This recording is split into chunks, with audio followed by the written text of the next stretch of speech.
알려드리고 바로 실습까지 들어가서 체질 측정하는 것까지 진행하도록 하겠습니다. 그리고 다음 주에는 이 한의학적 관점에서 병이 오는 원인을 또 이론적으로 좀 설명을 좀 해드리고, 우리가 지금 그동안에 계속 어떤 사람을 케어하려다 보면 계속 결과론적으로만 얘기를 합니다. 어깨가 아프면 계속 어깨만 만지고, 허리 아프면 계속 허리만 만지고, 무릎이 아프면 무릎만 만지는 거예요. 이건 이미 결과 처치죠. 원인이 어디서 왔는지는 모르고 계속 결과만 처치하는 거예요. 수도꼭지에 그 화장실에 벽에서 물이 새면 계속 바닥만 닦고 있는 거랑 똑같은 거예요. 이 바닥 닦고 나면 물이 또 나오고 계속 나오죠. 근데 벽 속에 파이프 어디선가에 금이 갔거나 깨져 있으면 그것만 막아버리면 바닥을 안 닦아도 되는 거잖아요. 이 바닥 닦는 게 중요한 게 아니라 그 파이프를 찾는 게 더 중요한 거잖아요. 그런 게 이제 현대의학적이나 지금 저희가 대체의학적으로 하고 있는 것들을 보면 계속 결과만 보고 처리하고 있는 게 많아요. 근데 한의학적 관점을 자세히 잘 들여다보면 이게 원인 찾아가는 게 되게 쉽네, 이런 게 좀 잡힐 거예요. 그래서 그거를 다음 시간에 이론적으로 한번 해드리고, 오늘은 음양오행론을 좀 설명을 좀 해드릴게요. 음양오행론을 난 조금이라도 공부를 해봤다 하시는 분, 나는 음양오행론을 아예 공부를 안 해봤다 하시는 분도 계신가요? 지금 이제 아예 안 해보신 분도 계시고, 어느 정도 공부를 하신 분도 계세요. 그러면 제가 질문을 하나 할게요. 음양오행이라고 하는 것은 나무, 불, 흙, 쇠, 물로 이루어져 있다. 이 모든 만물은 이 5가지로 다 이루어져 있다. 맞다고 생각하시는 분 한번 손 한번 들어보시겠어요? 틀리다라고 생각하시는 분 한번 손 들어보시겠어요? 다른 관점도 있으시다는 거네요. 지금 제가 말씀드린 게 맞다고 얘기를 하시면 일반인들이 음양오행 미신 아니야? 라고 하면 대답할 답이 없어요. 왜냐하면 이 세상 물질은 이 5가지로 이루어져 있지가 않잖아요. 그런데 음양오행론은 이 5가지로 이루어져 있다고 얘기를 한단 말이죠. 그러면 이 반대 의견에 대해서 내가 해명할 길이 없는 거예요. 근데 음양오행론은 이 5가지 물질로 얘기를 하는 건 아니에요. 자연의 이치를 설명하는 거예요.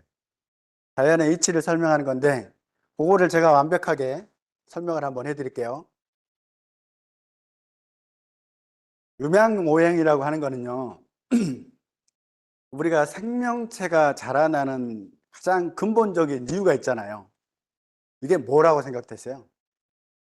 식물이 자라나고 동물이 있고 동식물이 이게 생명체가 살아난다라는 거는 무엇 때문에 살아나는 거예요? 생겨나는 거예요? 온도예요, 온도. 이 온도 때문에 생명체가 있는 거예요.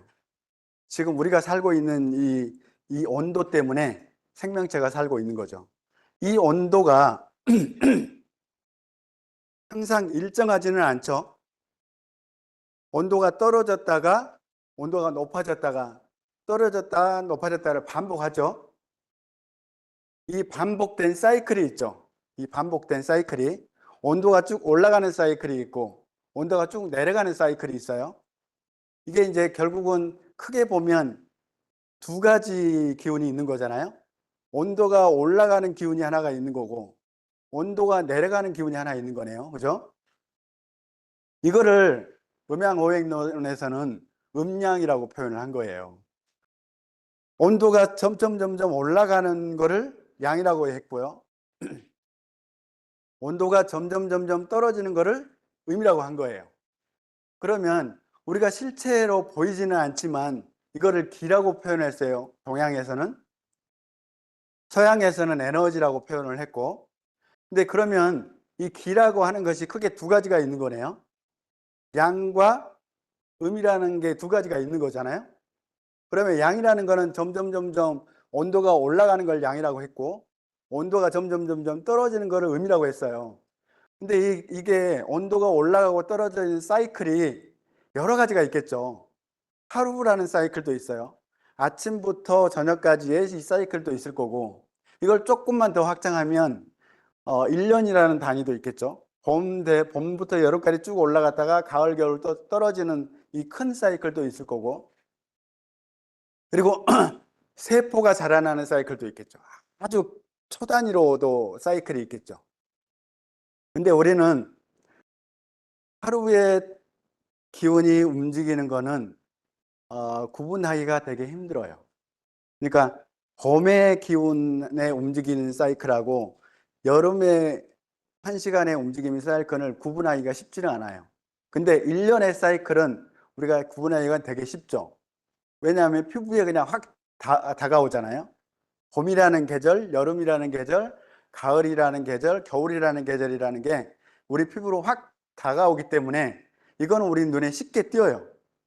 그러면 이거를 이제 우리가 이 사이클을 1년이라는 사이클을 기준으로 한번 얘기를 해보자고요. 여러 가지 사이클이 있겠지만 우리 사람으로 말하면 60년을 한 사이클로도 얘기를 할 수 있는 거고, 뭐 강아지의 사이클로 하면 보통 12년, 13년 평균 수명이니까 12년을 한 사이클로도 얘기를 할 수 있어요. 근데 이제 우리는 여러 가지 사이클이 있지만 1년이라는 걸 가지고 한번 얘기를 해볼게요. 1년이라는 사이클을 가지고 얘기를 하다 보면 봄부터 여름까지 쭉 올라가겠죠. 봄하고 여름까지 쭉 올라가는 기운을 우리는 양이라고 표현하겠죠. 그리고 가을에서 겨울까지 쭉 가는 거를 음이라고 얘기를 하겠죠. 그러면 우리 눈에 보이지 않는 기운은 두 가지가 있네. 그죠? 두 가지가 있어요. 근데 이 두 가지라는 거를 가지고 음양오행론이라고 얘기를 하면 오차가 생겨요. 왜냐하면 두 가지밖에 없는데 이게 왜 5가지로 늘어나는 거예요? 두 가지가 세분화가 되면 4가지가 돼야 되는데 두 가지가 세분화되면서 5가지로 바뀌잖아요. 짝수가 홀수로 바뀌어 버리는 거예요. 여기서 또 멘붕이 올 수가 있는 거예요. 근데 이거를 잘 구분해 봅시다. 우리는 원래 있는 물질적인 체와 이걸 활동하고 사용하고 있을 때의 작용이 다르다라는 걸 알아야 돼. 그러니까 원래 물질은 음양이 2개가 있는데 이게 작용을 하게 되면 3가지로 바뀐다라는 거예요. 왜냐하면 봄, 여름이 양이라고 했어요. 가을, 겨울이 음이라고 했는데 어느 날, 어느 시간에 딱 바뀌는가요? 이게 있나요? 우리가 규정할 수 있을까요? 하루로 그럼 좀 단축해서 봅시다. 아침, 점심까지 양인데 오후에는 음인데 몇 시부터 몇 시까지가 정확하게 갈라지는 거예요? 이 기준이 있나요? 구분할 수 있을까요? 절대 구분 못하죠. 중간에 교집합이 있다라는 거예요. 교집합이. 계절도 계절에서 봄에서 여름으로 바뀌는 환절기가 있고 여름도 가을로 바뀌는 환절기가 있고 이게 작용을 하다 보면 중간 물질이 생기더라 이거예요. 중간 물질들이. 그래서 음과 양이 있으면 음과 양이 혼합되는 중간 성질이 있더라 이거예요. 중간 성질이. 그래서 원래 있는 체용론으로 얘기를 한다면 체가 몸체자고요. 용자가 쓸 용자예요. 쓰임과 본체가 있는 것과 쓰임을 2개를 나눠서 생각할 줄 알아야 돼요. 그러니까 본체는 2개인데 이거를 사용을 하게 되면 3개구나라는 걸 인식을 해야 되는 거예요. 지난번 제가 특강 때 학술대회 때 잠깐 얘기했듯이 이 모든 만물의 움직이면 3가지로 구분할 수 있다고 했죠. 위에서 밑으로 떨어지는 거, 앞에서 뒤로 가는 거, 앞뒤로 가는 거, 그다음에 좌우로 움직이는 거. 이 움직임이 다라는 거예요. 예. 이게 뉴턴이 발견했죠. 뉴턴의 뭐 제1법칙, 제2법칙, 제3법칙, 뭐 만유인력의 법칙, 작용과 반작용의 법칙, 힘의 원리 이런 것들을 얘기했죠. 거기에 모든 것이 다 들어있는 거예요. 3가지로 움직인다. 움직임에는 3가지가 작용된다.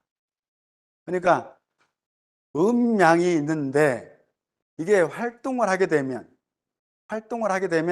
세 가지로 바뀐다. 음이 있고 양이 있고 중간자가 있다. 이게 결국은 삼태극이다. 삼태극. 원래 옛날에는 이 태극 문양을 잘 안 썼어요. 태극기가 만들어진 때부터 이 태극 문양이 써서 삼태극이 들어갔는데 이 조선시대 때까지만 해도요. 이 태극 문양보다는 삼태극 문양을 훨씬 많이 썼어요. 옛날 사람들은 활동성이 있는 삼태극을 활용했어요. 그래서 조금 연세 드신 분들은 부채에 삼태극 모양이 있는 거 기억 다 하실 거예요.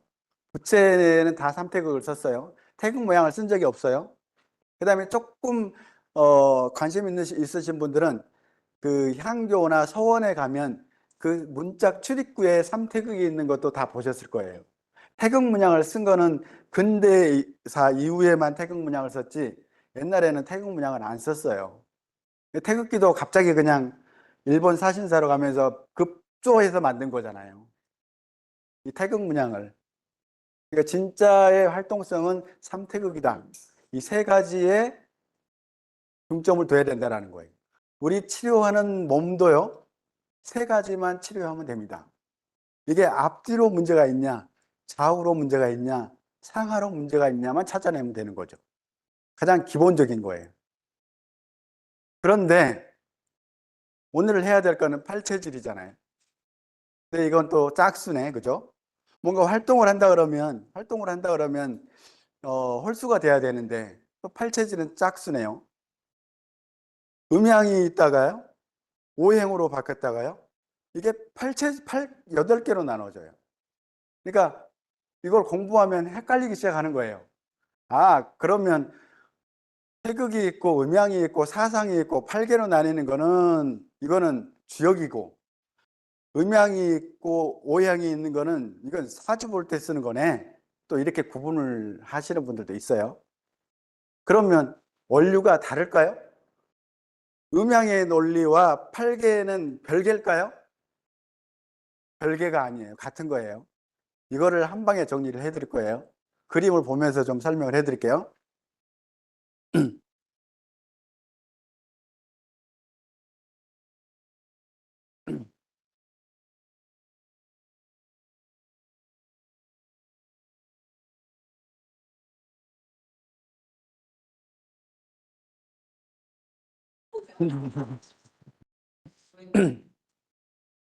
상황을 모르면, 상황을 모르면 이런다는 거예요. 네. 그냥 이거밖에 안 되는데, 그냥 이랬으면 되는데, 이거 너무 그냥 죽을 것 같잖아요. 음양 오행도요, 아무것도 아니에요. 네. 우리가 늘 보는 이 자연 현상이 음양 오행입니다. 근데 이걸 학문으로 공부하려니까 너무 어려워요, 음양 오행이. 그래서 제가 쉽게 설명을 해드릴게요. 이게 이제 쉽게 보는 이 태극 문양이고요. 이게 삼태극이에요. 이게 음양이 있는데 음양이 활동하지 않은 상태에서는 이렇게 있는 거예요. 그러니까 이 그림은 원래는 안 맞는 거죠. 이거는 활동성을 띠고 있잖아요. 양은 올라가고 음은 내려가고 활동을 하고 있다라고 표현을 했는데 중간 역할이 없는 거예요. 중간 역할이. 그래서 옛 사람들은요, 이거 삼태극을 만든 거예요.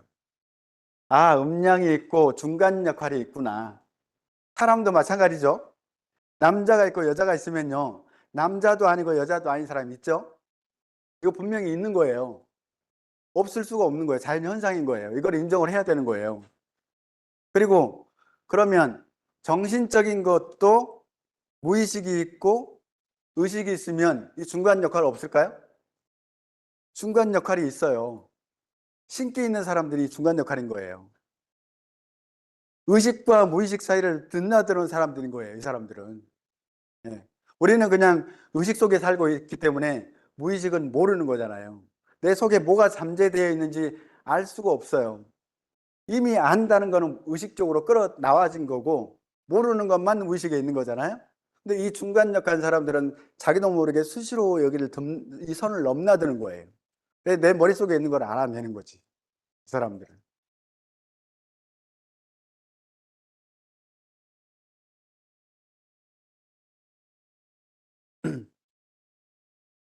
자, 1년이 될 수도 있고 하루도 될 수 있어요. 점점 올라가고 점점 온도가 떨어지는 이 사이클을 기준으로 설명을 해 드릴게요.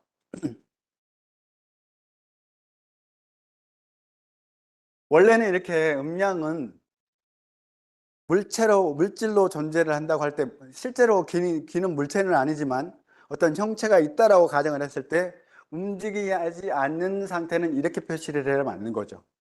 이제 움직이기 활동을 하기 시작을 했다. 이제 막 활동하기 시작했다라고 이해를 해줘야 돼요. 이제 막 활동을 하기 시작하면 이렇게 점점 온도가 올라가기 시작하고 점점 온도가 떨어지기 시작하는데 여기는 알 수 없는 어떨 때는 이쪽 기운이 있을 때도 있고 여기도 이쪽 기운이 섞이고 어때는 막 기운이 계속 혼잡되죠. 갑자기 싸늘해졌다가 더웠다가 막 요게 왔다 갔다 하는 기운이 있죠. 구분이 절대 안 되는 이거를 우리는 이제 이 중간 역할이라고 하는 거예요. 그래서 활동을 하기 시작하게 되면 세 개의 기운으로 바뀐다. 원래는 음과 양이 중간에 서로씩 교집합이 되어 있는데 이렇게 하면 복잡하니까 그냥 우리가 세 개로 나눠 있다고 가정을 하자라고 이렇게 만든 게 삼태국 문양이라는 거예요. 요 그림이 요 그림인 거예요. 그러면 우리 세포도 수시로 분할을 하잖아요. 그 양도요. 계속 양으로만 있으면 이게 생명체가 생겨나요, 안 생겨나요? 음도 계속 음으로만 존재하면 생명체가 계속 연속이 안 되죠. 양도요, 양이라고 하지만 겉에서 봤을 때는 양인데 속에 씨앗은 음이 들어있더라. 음은 음인데 겉에서 보니까 음인데 속에 보니까 씨앗이 양이 들어있더라. 항상 두 개가 공존하더라 그거예요. 남자는 Y 염색체죠. 여자가 X 염색체죠. 그러면 여자한테는 Y 염색체가 안 보여야 되죠. 근데 여자한테 Y 염색체가 발견이 됐어요. 의학적으로. 어떤 사람들이 발견됐겠어요? 아들을 낳은 사람들은. 아들을 낳은 사람들을 이렇게 염색체 검사를 했더니 Y 염색체가 발견됐더라라는 거예요. 원래는 여성한테는 Y 염색체가 없어야 되는데 그게 왜 생겼냐면 아들을 내가 속에다 잉태를 했잖아요. 이 아들을 남자를 잉태를 하고 남자를 출산을 하고 이 남자를 키워야 되잖아요. 이 여성 X 염색체라서 이 Y 염색체를 감당을 못하는 거예요. 그래서 임신을 하게 되면 이 태아로부터의 Y 염색체가 엄마한테 전이가 됩니다. 그래서 아들을 출산한 사람들은 Y 염색체가 있어요. 그래서 양 중에 음이 있고 중에 양이 있다라는 거예요. 실제로 의학적으로. 그래서 이 양도 가만히 보니까 두 개로 나누어지고 음도 보니까 두 개로 나누어지더라 이거예요. 그죠? 그럼 최초에 음양이 있었고 그다음에 음양이 분화가 되면서 네 개로 바뀌었죠. 네 개로 바뀐 게 실제에 있는 것들이 네 개예요. 근데 이거는 실체가 없는 거예요. 이 중간에 작용을 하면서 뭔가 결집합이 있었던 거지 이거는 실체가 없는 거 실체에 있던 거는 하나 둘 셋 네 개가 되는 거예요. 이제 두 개에서 음양에서 사상으로 바뀌는 거예요. 네 개로 바뀌는 거예요.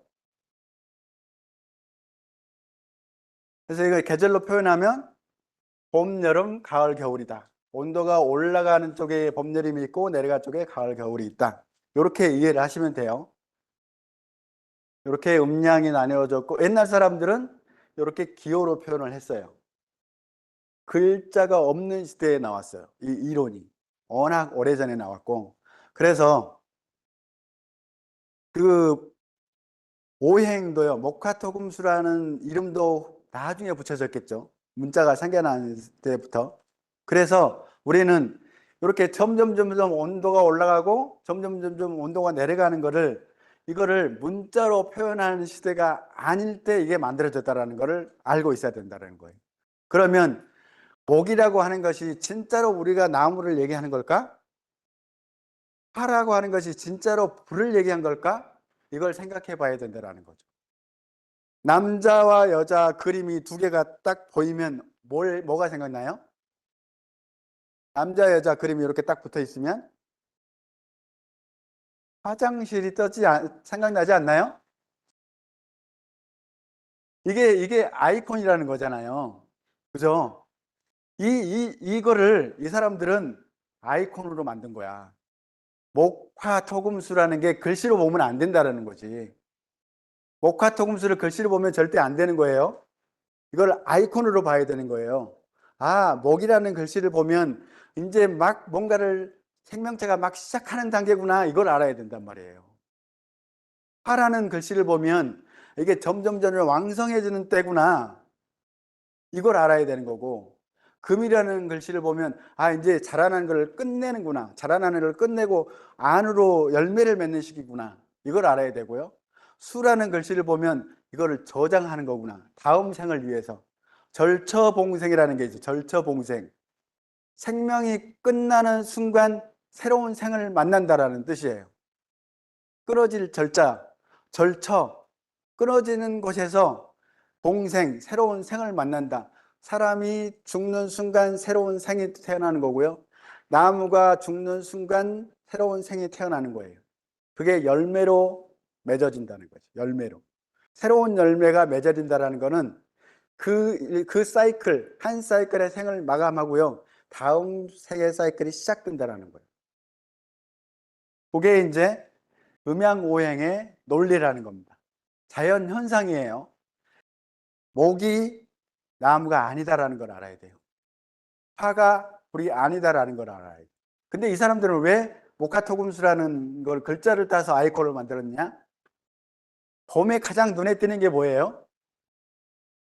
새싹이 자라나는 거. 나무가 아무것도 없는 앙상한 가지에서 연두색 이파리가 보이면서 한순간에 온 산이 초록으로 물드는 이 색상, 어마어마한 힘이잖아요. 야, 요 기운에 가장 적당한 게 나무네. 이 아이콘을 나무라고 하자. 이렇게 만든 거예요. 그래서 목화토금수가 생겨난 거예요. 한 글자 중에서 가장 쉬운 글자. 누구나 알 수 있는 글자로 만들어 놓은 거예요. 이걸 글자로 인식을 하지 말고 그림으로 인식하자. 아이콘으로 인식하자. 그러면 음양오행이 쉬워진다라는 거예요. 그래서 이제 조금 더 공부를 하다 보면 이게 양은 양인데 양이 큰 게 있고 양이 적은 게 있네. 음은 음인데 음이 큰 게 있고 작은 음이 있네. 요게 이제 사상이라는 거예요. 사상. 사상이라고 하는 것까지는요. 사상이라고 할 때까지는 아직 형체가 없다라는 거예요. 형체가 없다. 그러니까 음양이라고 하는 거는 원자 상태라고 보고요. 사상이라고 하면 분자 상태라고 보시면 돼요. 아직 우리 눈에 보이지 않아요. 산소가 있기는 있지만 우리의 눈에 보이지는 않죠. 질소가 있기는 있지만 우리의 눈에 보이지는 않아요. 근데 이게 작용을 해요, 안 해요? 작용을 하죠. 그게 바로 요 사상까지예요. 이 사상까지는 눈에 보이지는 않지만 얘네들이 작용을 하고 있다. 온도를 점점 올라가는 작용, 온도가 점점 떨어지는 작용을 하고 있다.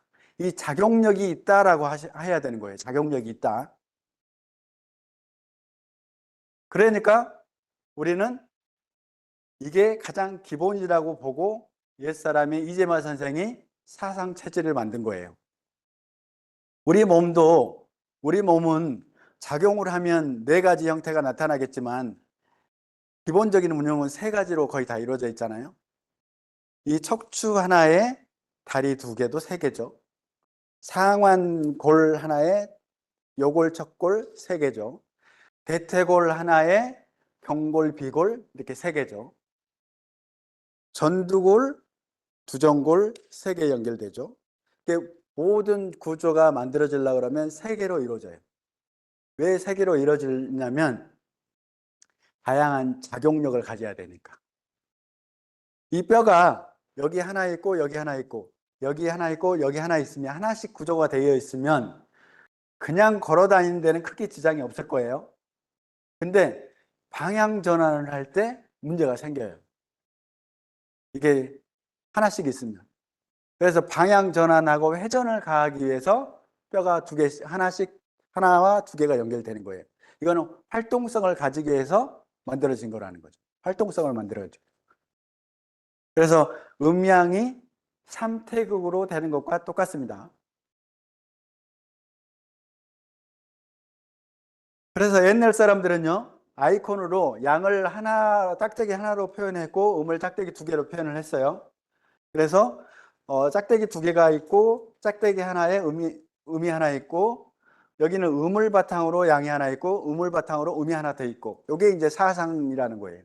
이재마 선생이 이 사상 체제를 만든 게 이걸 기본으로 한 거예요. 모든 우리 인간은 이 사상을 벗어날 수 없다.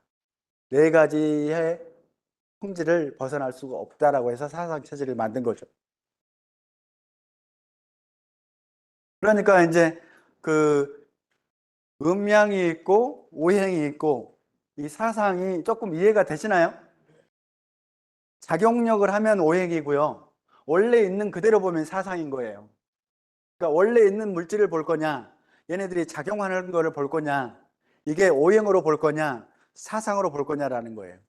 그러니까 우리 구조 자체를 봐야 되니까, 우리 구조를 자체를 봐야 되니까 사상 체질로 들어가는 거고, 우리가 활동력으로 보면 다섯 가지 움직임을 찾아내야 되겠죠. 그 세 가지 움직임에서 나누면 다섯 가지가 되겠죠.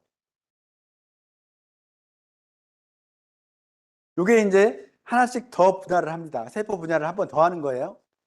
이 태양도 자세히 보니까 두 개로 또 나눠지고 여기도 나눠지더라. 한 번 더 분열을 하는 거예요. 세포 분열을 하는 거예요. 근데 여기서는 태양, 소양, 소음, 태음으로 얘기를 했는데요. 여기는 최초로 뭐가 이름이 붙어지냐면 물질들이 들어옵니다. 물질들이 드디어 이름이 들어와요. 여기는 눈에 보이지 않는 분자 단계라 그러면 여기는 이제 이미 구체화된 물질이 되는 거예요. 여기까지는. 8개가 분열이 됐다라고 하는 거는요, 이미 물질화된 거예요. 그래서 첫 번째 나오는 개를 하늘이라고 봤고요. 두 번째 나오는 개를 연못이라고 봤고요. 세 번째를 불이라고 봤고, 네 번째를 우레라고 봤어요. 다섯 번째를 바람, 물, 산, 땅이라고 구체적으로 물질화하기 시작한 거예요. 물질화를 했어요. 그래서 이제 우리 몸은 원래 가지고 있는 물성만이 있는 게 아니라 활동을 해야 되니까 이제 점자 이 분자들이 모여서 기관을 만들었잖아요, 우리는. 그래서 이제 뭐 오장육부도 생겨나고 뼈도 생겨나고 뭐 피도 생겨나고 피부도 생겨나고 이렇게 모든 물질이 생겨났단 말이에요. 2단계인 거예요, 2단계. 그래서 우리의 정신적인 사상 체질로 보지 말고 우리 물질로 좀 더 접근해 보자. 이미 물질화된 걸로 좀 더 접근해 보자라고 하는 게 8가지로 접근해 보자라고 하는 거예요. 사상 체질은 여기에서 접근하는 거고 팔 체질은 여기서 접근하는 거예요. 여기서. 그러니까 오행과 팔괘는 따로가 아니다. 작용력이 있으면 오행으로 보는 거고 작용력을 안 가지고 원래 본체로 보면 팔괘고 작용력을 가지면 오행으로 본다. 그러면 오행도 더 나눠질 수도 있겠죠. 오행도 세부적으로 더 나눠질 수 있겠죠. 여기도 두 개로 나눠지고 여기도 나눠지고 여기도 나눠지고 여기도 나눠지고 그러면 봄의 기운도 두 가지로 나눠지고 여름의 기운도 두 가지로 나눠지고 가을 기운도 두 가지로 나눠지고 겨울도 나눠지는 거예요. 그러면 여기서도 8가지가 나오죠. 8가지가 나와요. 8가지가 나오는데 여기서는 8가지라고 인정을 안 해. 왜 8가지라고 인정을 안 하냐면 여기서 분열을 하기 시작을 하면요. 여기서 분열을 하기 시작하면 뭐까지 생각해야 되냐면 봄, 여름에서 나오는 환절기도 인정을 해줘야 된다라는 거예요.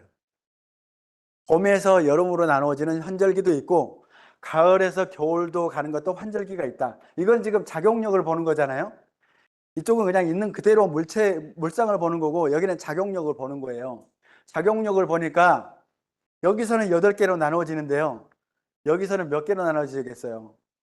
10개로 나눠져야 되잖아요. 이것도 2개로 나눠져야 되잖아요. 이것도 2개 나눠지고 2개로 나눠지고 2개로 나눠지고 2개로 나눠지더라. 그런데 중요한 게 있어요. 여기서 약간 좀 헷갈릴 수 있는 부분인데 어,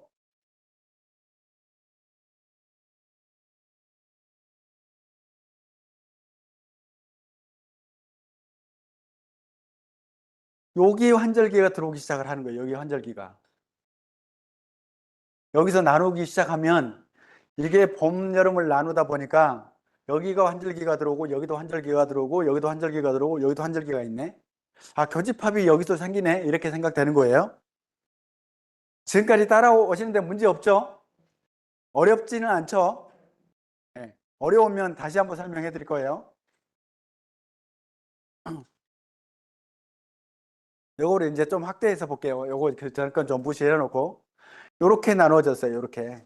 그러면 몇 개가 되냐면 이제 지금 여기는 왜 있냐면 다음 겨울에서 봄으로 갈 때도 역시 환절기가 있다 이거예요. 그러니까 요거는 일단 무시를 하시고 요건 무시하시고 중간 것만 볼게요. 봄, 여름, 가을, 겨울이 있고 이거를 그냥 사계라고 표현을 했어요. 사주 공부하신 분들은 토를 사계에 있다, 장하에 있다 이렇게 이런 얘기를 들어보셨을 거예요. 그 얘기가 각 곳에 다 있다 이거예요. 여기 하나만 있는 게 아니라 곳곳에 사계절에 다 있다. 이 토는. 그래서 이걸 토라고 한 거예요. 그래서 이게 10단계나 나눠져. 10단계. 여기 중간에 하나씩 더 들어오다 보니까 이게 10개로 나눠지는 거예요. 그러니까 활동성을 하지 않은 곳에서는 4개, 8개로 나눠지는데 활동성을 하는 곳에서는 5개, 10개로 나눠지는 거예요. 그러니까 오행이 있고 10개의 기운이 있다 이렇게 보는 거예요. 근데 옛날 사람들이 정말 똑똑한 게 뭐냐면 이 10개로만 나눠지니까 해결이 안 되는 거야. 기운이 어떻게 10개로 있지? 분명히 다른 기운이 있는 것 같은데 이걸 생각한 거예요. 그게 생각한 게 뭐냐면 하늘의 기운하고 땅의 기운이 다르게 움직이네라는 걸 안 거예요. 그러니까 하늘에 움직이는 기운은요, 순수하게 빛에 의해서 온도가 좌우가 돼요. 빛에 의해서.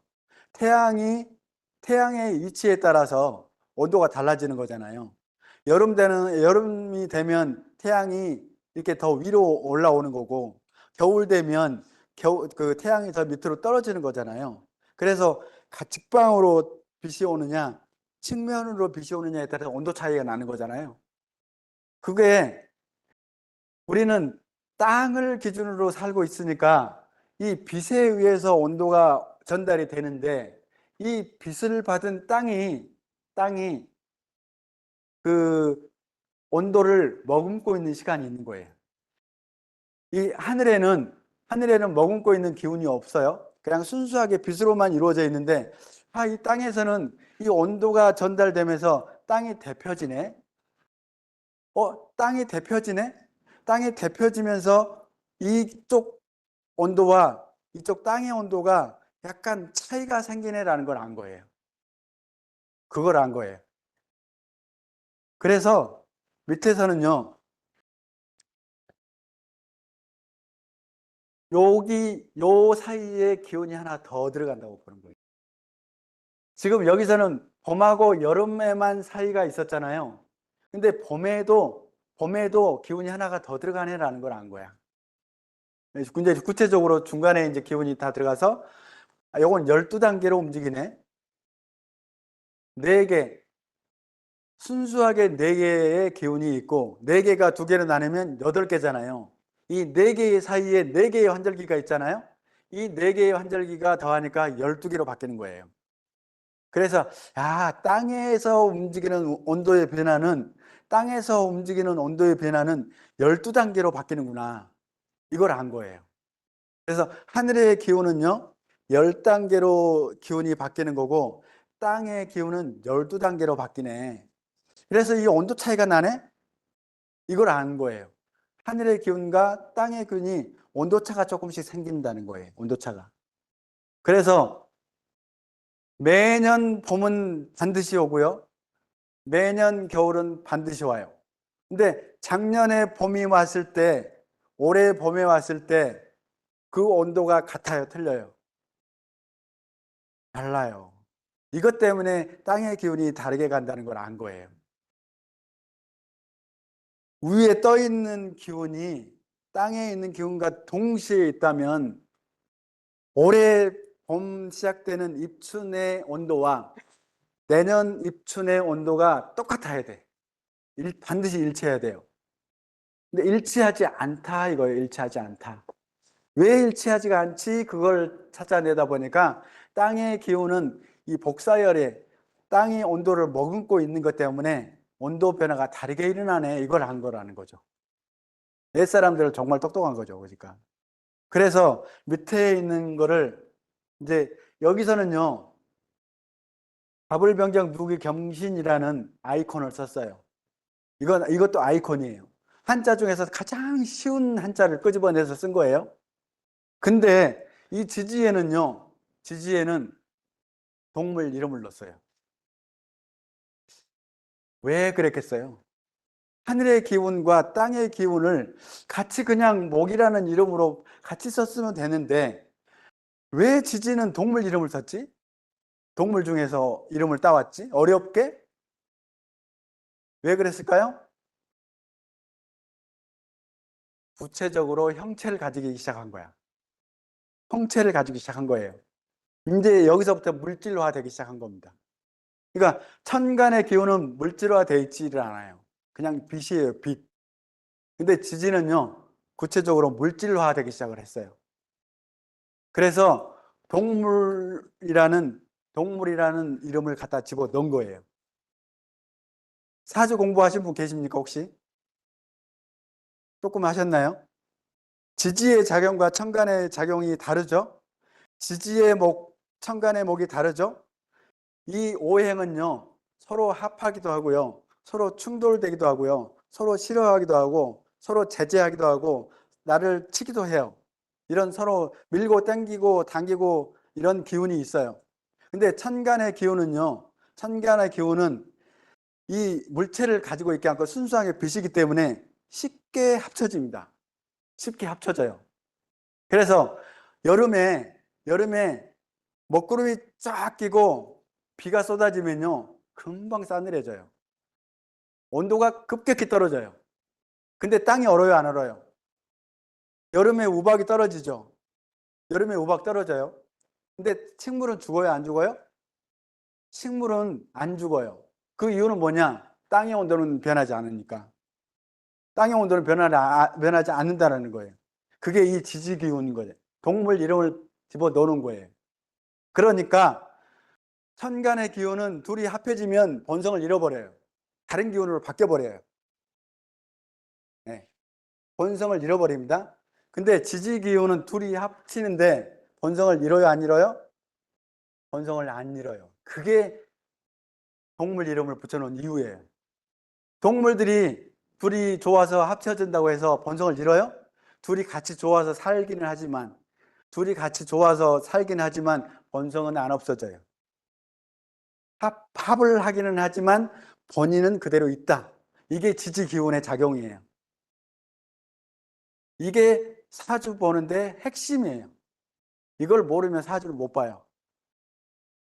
본성이 합쳐졌는데 충을 했는데 그러면 충이라는 개념도 있어요. 둘이 부딪히면 깨지는 기운도 있어요. 천간의 기운은 둘이 극끼리 만나면 깨져요, 안 깨져요? 형체가 없으니까 안 깨져요. 충을 안 받아요. 천간충이 들어왔다고 해서 너 이번에 작살나 이런 얘기 하면 돼요, 안 돼요? 안 된다는 거야. 네. 이런 거를 이제 잘 모르면요, 천간충 들어오면 이번에 충 맞았으니까 이번에 사고 수 있어요. 사고 날 거예요. 이렇게 얘기를 하는 거예요. 근데 천간충은 충이다 아니다? 아니다. 형체가 없기 때문에 서로 충을 해도 서로 타격을 안 입어요. 근데 지진은 동물들이잖아요. 둘이 부딪히면 상처를 입어요, 안 입어요? 동물들은 상처를 입잖아요, 둘이 부딪히면.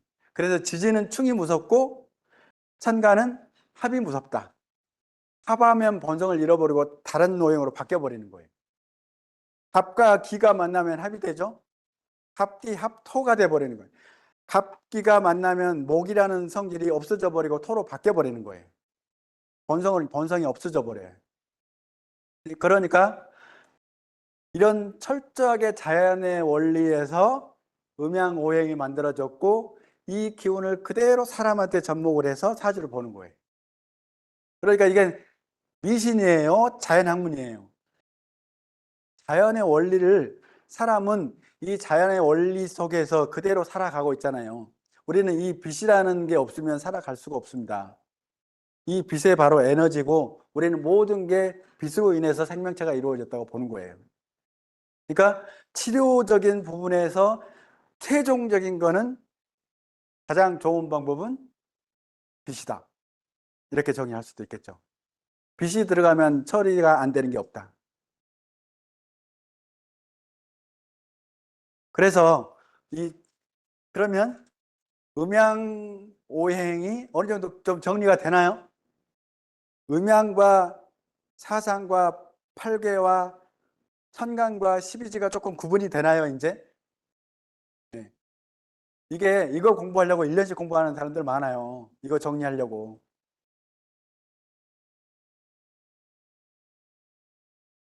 그래서 하늘에는 10개의 기운 단위로 변화가 되고요. 10개의 단위로 변화가 되고 이 땅의 기운은 12개로 변한다고 그랬죠? 이게 10개 쭉 가다 보면 그 다음에 다음 해가 되면 다시 또 갑을병정으로 또 시작될 거잖아요. 근데 그 다음에 갑이 들어오는데 여기서 똑같은 자가 들어와야 안 들어와요? 자가 안 들어오죠. 이 술하고 만나잖아요. 을은 해하고 만나고 그 다음에 다시 병이 자하고 만나고 그래서 이 10개와 12개가 2개가 계속 만나다 보니까 몇 번 만나면 다시 갑자가 만나요? 60번째 해갑. 이 갑이 다시 한번 되돌아왔다. 환갑잔치하는 60살. 이게 한 사이클인 거예요. 우리 이 인생에 우리 사람이 사는 게 이게 한 사이클인 거예요. 근데 우리는 60 먹으면 죽어야 돼요? 우리는 이 한 사이클로 생명이 다하지는 않아요. 기본 사이클이 두 사이클이에요. 120이 평균 원래 수명이에요. 120이. 근데 우리가 항상성 유지를 잘 하면 120살을 타는데 이 균형이 깨져서 수명이 짧아지는 거예요.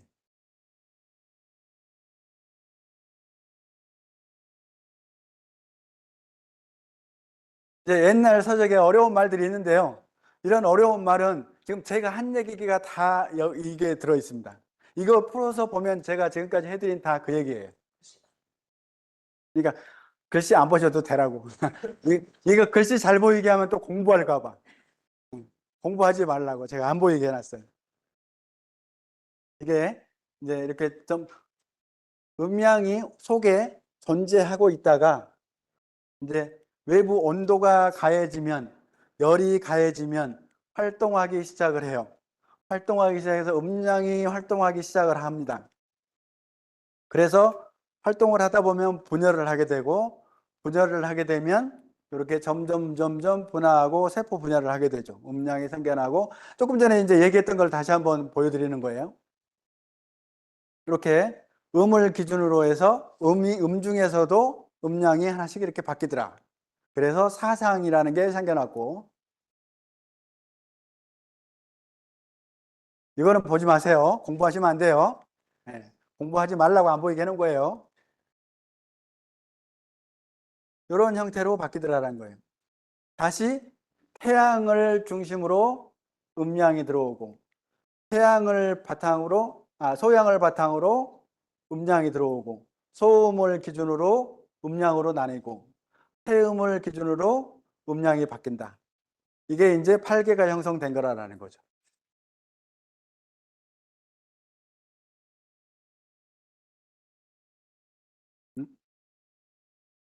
이렇게 이제 구체적으로 사물 이름들이 하나씩 하나씩 들어갑니다. 그래서 1번, 이걸 이제 숫자로 바뀌면 이게 1번, 2번, 3번, 4번, 5번, 6번, 7번, 8번이라고 얘기를 합니다. 그래서 여기 일건천, 이태택, 삼리화, 요게 다 이게 건괴, 택괴, 태극기에 건곤감리가 들어있죠. 이 건괴가 그 건을 얘기하는 거예요. 이건 택괴, 이괴, 진괴, 손괴, 감괴, 간괴, 곤괴. 1, 2, 3, 4, 5, 6, 7, 8 숫자로 보면, 그다음에 요거는 하늘을 뜻하고 연못을 뜻하고 볼을 뜻하고 우레, 바람, 물, 산, 땅을 한다. 그래서 1하고 3하고 만나면 천화동인이라고 하죠. 뉴스에서 많이 봤죠. 대장동 사건과 관련된 업체 이름이 천화동인 회사잖아요. 그다음에 화천대유가 나오잖아요. 회사 이름이 3하고 1하고 더하면 화천대유계가 나옵니다. 천화동인, 하늘의 뜻을 가지고 있는 사람. 그런 뜻이 큰 뜻을 가지고 있어요. 화천대유, 오래도록 유지할 수 있는, 현 상황을 오래도록 유지할 수 있는, 오래 갈 수 있는 이런 뜻을 가지고 있어요. 그러니까 이 괴에서 정말 좋은 이름을 골라서 회사 이름을 만든 거예요.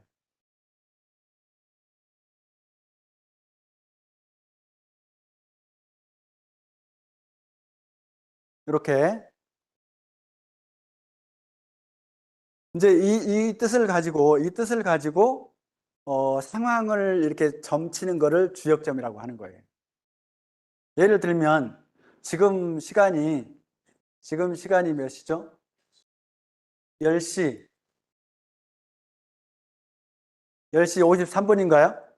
그럼 이거를 이제 주역을 점으로 시간점을 칠 수 있겠죠. 10시면 1 더하기 0이면 1이죠. 그다음에 53분이면 5 더하기 3 하는 거예요. 그러면 8이죠.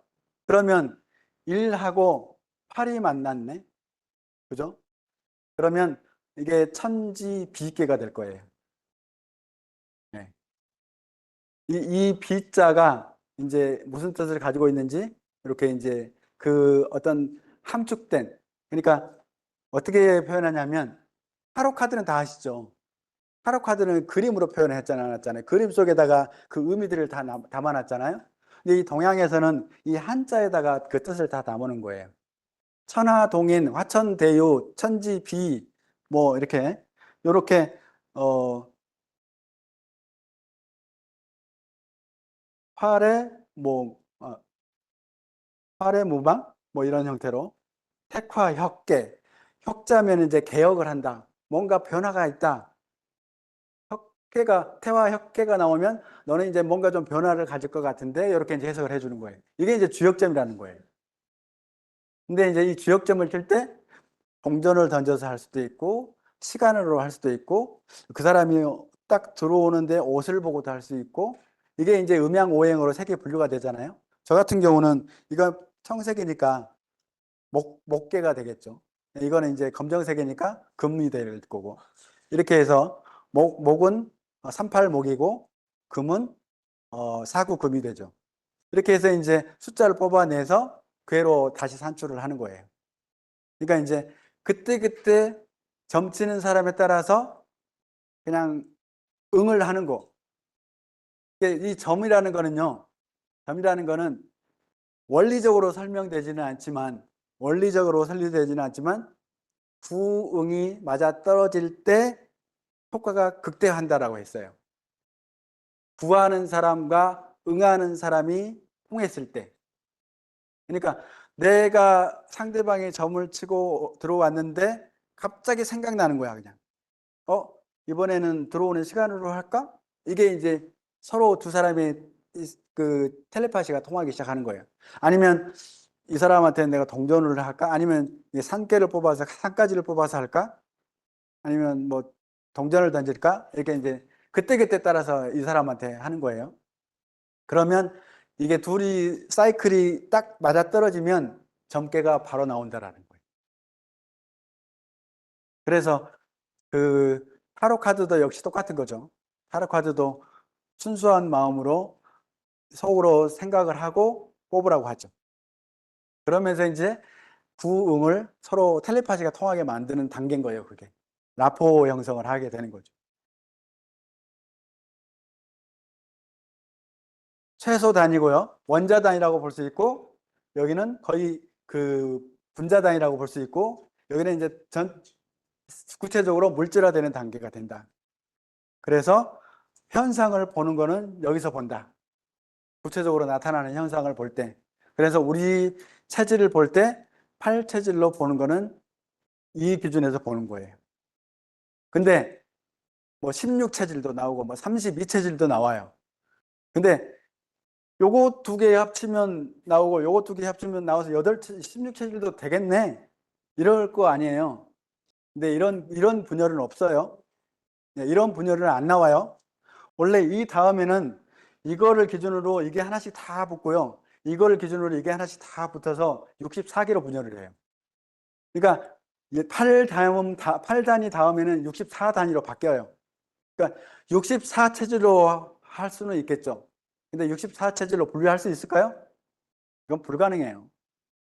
분류가 안 돼요. 얘하고 얘하고 두 개를 분류를 했는데 1000개를 놓고 1000개가 있고 1000개가 있는 거 두 개를 분류했을 때 이 사람을 두 개로 분류할 수 있다? 못한다 이거예요. 사람 분류가 안 돼요. 이 사람을 특성을 보고 분류를 할 수 없다 이거예요. 그러니까 팔체질이 가장 기본 단위고 여기서 더 발전하면 믿을 수 없는 학문이다라고 보셔도 돼요. 음양오행 원리상 그래요. 음양오행 원리상. 요게 이제 세포 분열 단계예요. 원래 세포가 있는데요. 이게 양이라고 보든 음이라고 보든 이 속에 핵이 들어있잖아요. 이거는 반대 성질을 가지고 있는 거예요. 이게 양이면 이게 이게 음이면 이게 양. 이 성질을 가지고 있는 거예요.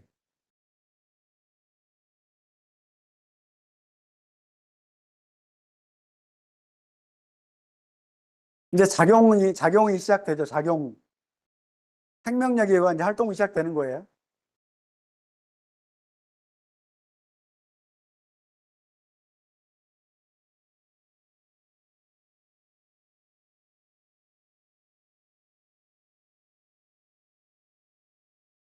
두 개로 분열된 거예요. 두 개로. 하나의 세포가 두 개로 분열된 거예요. 그러니까 우리 몸의 세포가 분열되는 내용하고 이 세상에 분열되는 내용하고 똑같다. 이거예요. 조금 전에 음양이 그 무국에서 음양이 있고 이 음양이 사상으로 바뀌고 사상이 팔개로 되는 이 분화 과정. 우리 세포가 하나하나 계속 세포 분열을 하고 뭐 우리 세포 기간이 보통 평균 한 거의 70%가 거의 28일이면 바뀌죠. 뭐 6개월, 최장기 6개월까지 가는 세포도 있어요. 특히 가장 오래 사는 세포가 췌장에 있는 세포죠. 췌장에 있는 거는 6개월까지 갑니다. 근데 대부분 거의 70%가 7, 80%가 28일이면 바뀌어요. 그렇다는 거는 팔 체질에 맞춰서 음식만 잘 먹으면 우리 체질은 한 달이면 바뀔 수 있다 이거예요. 한 달이면. 완벽하게 체질식을 하면. 마사지를 열심히 안 해도 음식만 잘 먹으면 낫는다라는. 근데 거기에 우리가 하고 있는 테라피를 조금 가미시키면 훨씬 효과가 좋아지겠죠. 네. 그러니까 이 팔 체질을 무시해서는 안 된다라는 거예요. 가장 기본인 거예요. 가장 기본. 음식 문화는. 우리는 천기와 직위로 생명이 이루어져 있어요. 이 직위는 섭취하는 모든 음식물, 땅에서 모든 나는 음식물이 직위라고 얘기를 하는 거고요. 청기라고 하는 거는 우리가 마시는 공기라고 얘기할 수 있어요. 이 우리가 먹는 음식만 가지고 살 수 있나요? 공기가 안 들어가면, 공기가 안 들어가도 음식으로 살 수 있나요? 절대로 살 수가 없죠. 공기가 안 들어가면 안 되죠. 이게 조화가 돼야 되는데 가장 중요한 게 공기, 음식, 이게 우리의 연료다. 자동차로 말하면 휘발유를 넣느냐 경유를 넣느냐 사람마다 다르다 이거예요. 휘발유를 넣는 차가 있고 경유를 넣는 차가 있어요. 또 등유를 넣는 엔진도 있죠. 우리 사람도 고기를 많이 먹는 사람이 있고 야채를 많이 먹어야 되는 사람도 있고 해산물을 먹어야 되는 사람도 있다 이거예요. 그 반대로 고기를 먹으면 소화를 잘 못하는 사람이 있는 거고 해산물을 먹으면 소화를 잘 못하는 사람이 있는 거고 이런 게 있다라는 거예요. 해산물을 먹어서 소화를 잘 못 시키는 사람이 해산물을 너무 좋아해. 그러면 휘발유 차에다가 계속 경유를 붓고 있는 거예요. 항상성이 유지될까요? 계속 깨지기 시작하는 거죠. 젊었을 때는 버텨요. 이 젊었을 때는 돌을 씹어 먹어도 버티니까 버티는 거예요. 50 넘어가면 무너지기 시작을 해요. 그래서 체질을 무시할 수 없다. 이겁니다. 그림으로 한 번만 더 설명을 해드리고 갈게요. 이게 이제 8체질 다음에 왜 16체질이 없냐라고 하는 게 1번 건괴를 바탕으로 1, 2, 3, 4, 5, 6, 7, 8개가 다시 배열을 한번 돼야 되잖아요. 그죠? 그 다음에 택계를 기준으로 다시 1, 2, 3, 4가 분열, 이거 다음에 분열은 이렇게 된다라는 거예요. 그러니까 3번을 또 기준으로 1, 2, 3, 4, 5, 6, 7, 8이 있어야 될 거고 4번을 기준으로 1, 2, 3, 4, 5, 6, 7, 8이 있어야 될 거고 이렇게 5번, 6번, 7번, 8번 다 이렇게 분류가 돼야 이 다음 분열이 된다 이거예요. 왜냐하면 여기에 요거 하나라는 거는 이루어지지가 않아요. 이건 이미 이제 물체가 형성됐어요. 아까 지지랑 똑같아. 지지는 두 개가 합쳐지지 않는다고 그랬죠. 그러니까 이게 이제 이미 지지랑 똑같은 거예요. 물체화가 됐어요. 그러니까 여기다가 하나가 더 붙는다고 해서 이게 합쳐지지가 않아요. 걔가 형성이 안 되는 거예요. 얘와 얘야 만나서 둘이 같이 짝꿍이 돼서 만날 수 있다. 이렇게 하면 가능한 거예요. 그래서 64개가 나온 거라는 거죠. 그래서 우리가 작용력을 가지고 운기를 볼 때는 60개의 단위로 보는 거고 물질로 단계를 볼 때는 64개로 보는 거예요. 그러니까 원래 가지고 있는 본성으로 접근할 거냐 아니면 구체화된 물질로 접근할 거냐 이게 음양오행으로 접근할 거냐 8개로 접근할 거냐의 차이인 거예요. 차이점이에요.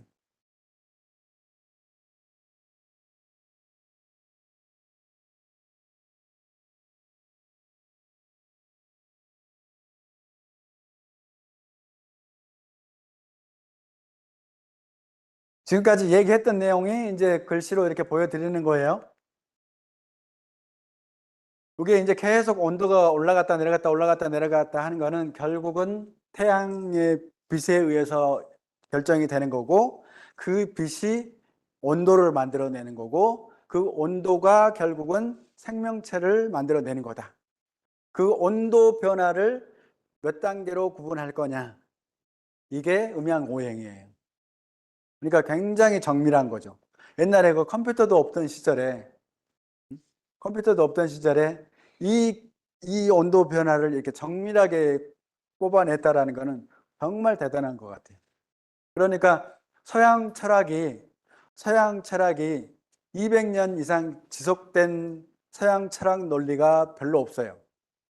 반드시 그 전에 다른 후임자가 뒤집어 엎어버립니다. 그 이론 잘못됐다 이거다라고 바뀌어요 계속. 근데 이 음양오행은 아직까지 뒤집은 사람이 없어요. 네. 왜냐하면 이게 단순하게 이론으로 만들어 놨다면 다음 사람이 뒤집었을 거예요. 근데 자연 현상을 그대로 만들어 놓은 거기 때문에 자연 현상이 바뀌지 않는 이상 이거는 바뀔 수가 없는 거예요. 근데 이제 이거를 활용하는 사람이 돈을 벌기 위해서 무리수를 두는 건 있어요. 그래서 약간 미신화가 된 거예요. 그냥 있는 그대로 활용을 하면 좋을 텐데 그러면 돈이 안 돼. 돈이 되려면 우리의 뇌는 생존과 관련된 거는 극도로 예민해요. 왜냐하면 이 그 전체의 생물군, 동물군에서 우리가 최상위 그룹에 있잖아요. 이 최상위 그룹에 갈 때까지 이 진화된 과정에서 이 종족 보존의 이 생존 본능은 얼마나 발달을 했겠어요. 그래서 이 뇌에서 첫 번째로 빨간불 켜고 주의 듣는 게 생존과 관련된 단어들이에요. 너 다음 달에 사고 날 거야. 이거 그냥 그대로 꽂힙니다. 뇌에서는. 네. 뇌에서 그대로 꽂혀요. 그러면 그날은 에이 그냥 하는 말이겠지. 그러고 그냥 되돌아왔어요. 잠만 자면 생각나네. 아, 그 점쟁이가 다음 달에 사고 난다고 그랬는데. 날짜는 다가오고. 결국 다시 찾아가서 부적을 씁니다. 결국은 부적을 쓰고, 이것 때문에 살았구나. 이렇게 이제 안심을 하죠. 이게 이제 영업에 속아 넘어가는 거죠. 진짜로 사고 납니까? 충이 들어온다고 사고 날까요? 충의 정확하게 원리를 알면 이제 쉬워지는데 충이라는 단어를 몰라서 그래요. 아까 그 수영장에서 이러고 있는 거랑 똑같은 거야. 충이라는 단어가 뭐냐면 봄에 새싹이 튀어나오죠. 이때 가을 기운이 오면 우박 떨어지면 얘가 견뎌요, 못 견뎌요? 못 견디죠. 이게 상대적인 기운이잖아요. 이걸 충되는 기운이라고 해요. 충되는 기운. 네. 근데 이것만 있을까요? 이게 닫히는 것만 충일까요? 새로 시작하는 것도 충이에요. 아, 기존에 있는 틀을 깨버리고, 기존의 틀을 깨고, 내가 직장을 다니는데 사업을 할 거야. 새로운 사업을 할 거야. 이것도 충이에요. 새로운 변화도 충이에요. 그러니까 충이 사고만 있는 건 아니에요. 발전도 있어요. 이게 이제 발전으로 갈 거냐, 아니면 한번 깨질 거냐는 이제 전체적인 구성을 조금 보면 나타나는데, 그걸 보기가 쉽지는 않아요. 그렇게 깊이 공부한 사람이 그렇게 많지는 않아요. 그냥 대충 영업용, 책으로 나온 거 영업용 보고, 아, 됐네. 요거 그때 사고 쓰고 있다고 그냥 찔르면 되겠네. 이렇게 공부한 사람이 80%, 90%입니다. 80%, 90%예요. 그러니까 어디 가서 점 보면 나한테 도움 된다, 안 된다? 안 된다. 예. 그 사람이 내 인생을 조언해 줄 만큼의 공부를 했다, 안 했다? 안 했다라는 게 문제예요. 예.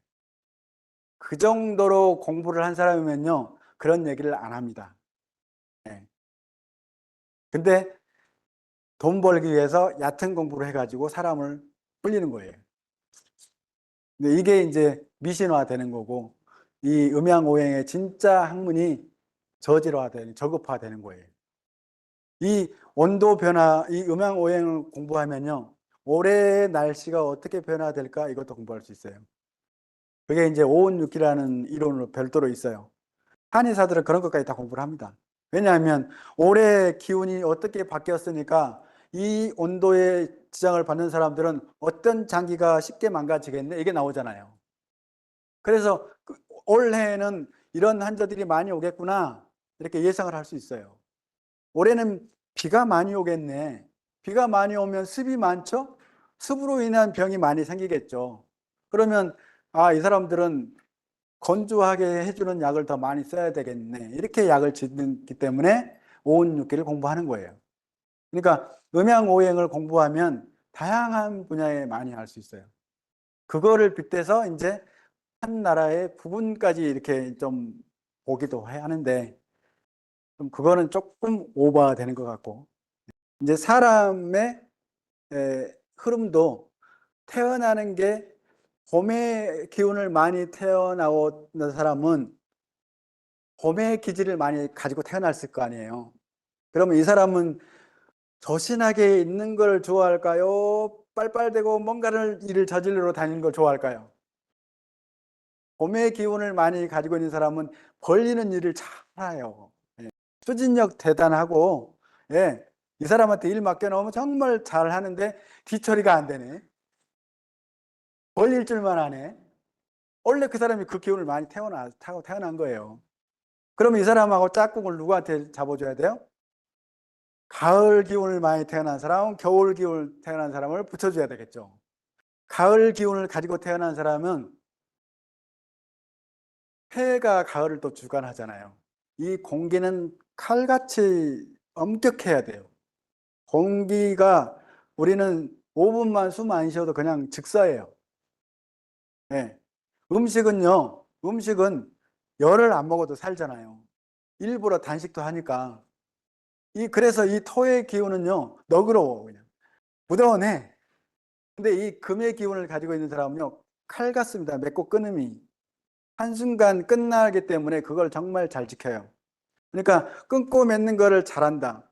오늘 너 약속 있어? 오늘 좀 나올래? 그러면 나 오늘 못 가. 딱 끄는 사람은 이 금기운이 강한 사람들이야. 오늘 나 약속 있는데 가야 되는데 나 이것 때문에 못 가는데 자꾸 이러면 수기운이 많은 사람.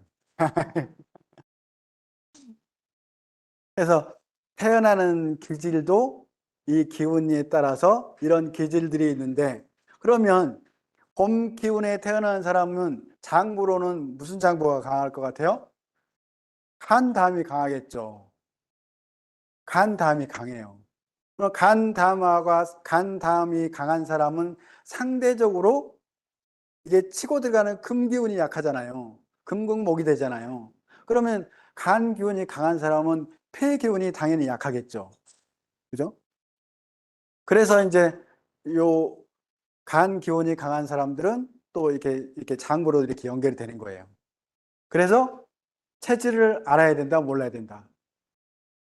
누구나 다 이 5가지 기운을 골고루 가지고 태어난 사람은 있다, 없다? 없어요. 왜냐하면 봄, 여름, 가을 계절이 동시에 집합되는 기운이 없잖아요. 봄에 태어난 사람, 여름에 태어난 사람, 가을에 태어난 사람, 겨울에 태어난 사람 다 각자 다른 기운을 가지고 태어나잖아요. 그러니까 어느 한 기운이 반드시 조금 왕성하고 어느 기운이 반드시 약한 사람이 반드시 있다라는 거예요. 거기에 맞춰서 체질에 맞춰서 뭔가를 하면 훨씬 좋다. 이게 우리가 지금 공부하고자 하는 팔차질입니다. 이게 이제 이거를 생장수장이라고 그래요. 어려운 말로 하면 생장수장이라고 그래요. 태어나고 성장하고 이제 거두어 들이고 저장한다. 이거를 옛날 사람들은 목화금수라고 했다. 이 목화금수인데 토는 어딨냐? 요 사이에 애매한 구간들이 있더라. 그 구간들을 토라고 했다. 이렇게 목화금수가 이제 정리가 되죠. 근데 그러면 왜 오행이야? 육행이 돼야 되는 거 아닌가? 육행? 그죠? 여기서 한 번 더 있어야 되잖아요. 여기서만 있는 게 아니라 여기서 한번 교집합이 돼 있어야 되잖아요. 겨울에서 봄 가는 곳에. 근데 사이클을 이렇게 한 사이클로 보고 여기 기운은 다음 사이클에서 보고 이 사이클로 봐서 그냥 오행으로 한 거예요. 그래서 우리 장부에는 5장 6부가 있어요. 형태에서는 요거까지 있는 거예요. 기운은 그냥 5가지로 보는데 장부에서는 6부가 있는 거예요.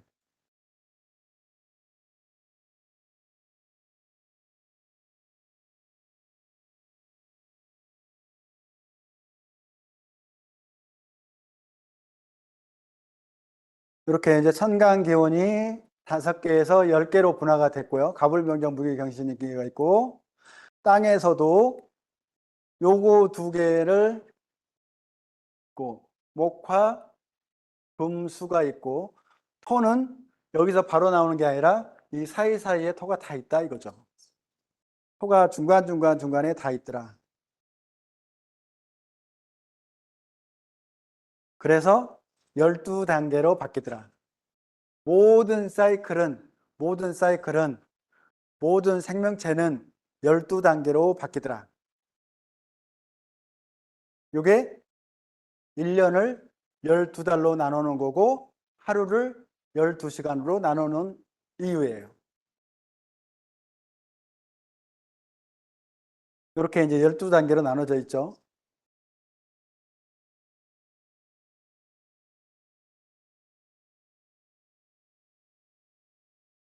이 12단계에서 이제 사주에서 쓰는 게 겁재, 천지, 년월, 망장, 반영, 육화라고 12단계를 해서 이렇게 태어나는 연도가 무슨 때야 해가지고 저는 그 호랑이 팀이다 그러면 자축, 인부터 시작을 하죠.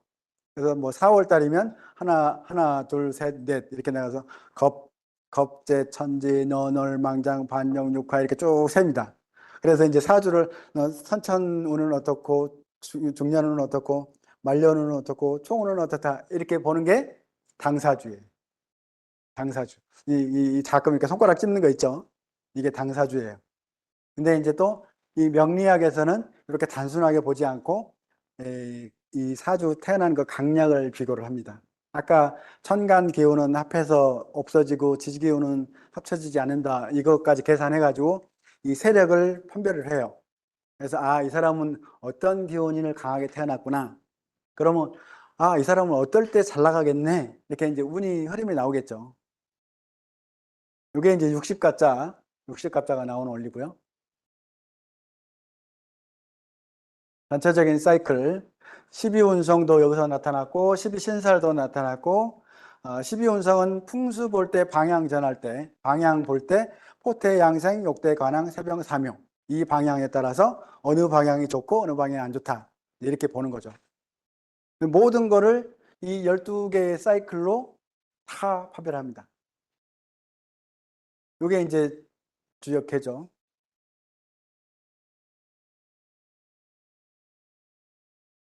지구의 달이 회전을 하고 있잖아요.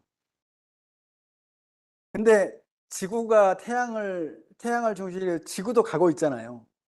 이 지구도 가고 있고 이 다른 지구를 쫓아다녀야 되는데 얘가 쫓아가니까 얘도 같이 계속 따라서 같이 돌아가야 되잖아요. 그죠? 이게 사이클이 봄이 왔을 때 제자리로 못 돌아오는 이유예요. 봄에서 입춘에 제자리로 못 돌아오고 약간 어긋나요.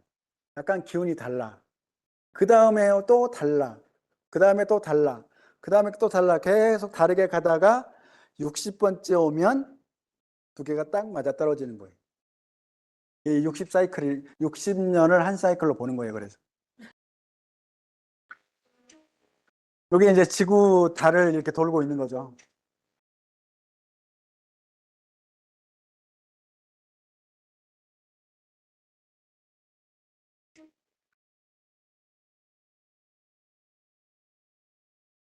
지구가 있으면 이 달이 돌 때 정확한 간격으로 이렇게 돌지를 않는다라는 거예요. 어떨 때는 좀 가까워지기도 하고요. 어떨 때는 멀어지기도 해요. 그러면 가깝게 붙을 때 멀어질 때 가깝게 붙을 때 멀어질 때가 있다라는 거예요. 이게 이제 서로 밀어내는 힘이 생기는 거잖아요. 이게 조수간만의 차이로 바뀌는 거예요. 물의 높이가 달라지는 게 물이 이리 밀리느냐 저리 밀리느냐의 차이예요. 특히 이 주기가 여성들의 생리 주기와 거의 일치를 합니다. 네. 그래서 이 12개의 주기와 움직이는 것과 달과의 관계와 이 사람의 생리 주기가 같이 일치하더라. 보름달이 뜰 때, 달이 안 뜰 때, 이 사람의 심리가 완전히 다르죠. 근데 물속에 있는 물고기들도 이 영향을 받습니다. 이 어부들은 이거 너무 잘 알아요. 그래서 한 물, 두 물, 세 물, 네 물 이렇게 낚시하시는 분들은 이거 다 알죠. 물수를 오늘이 몇 물이다. 오늘은 고기가 오늘 낚시가 되겠다 안 되겠다 다 알아요. 이 관계에 따라서 물고기가 활동을 하거나 활동을 하지 않거나 그게 있어요. 우리는 알게 모르게 자연의 이 돌아가는 이치에 영향을 받고 있다. 그래서 이런 거를 무시할 수 없다 이거예요. 자연의 흐름을 알면 우리의 건강도 알 수 있다 이거죠. 방향이 바뀌었네. 요게 이제 달이 가까워지느냐 멀어지느냐에 따라서 물이 썰물이 되느냐 밀물이 되느냐의 차이가 나는 거예요.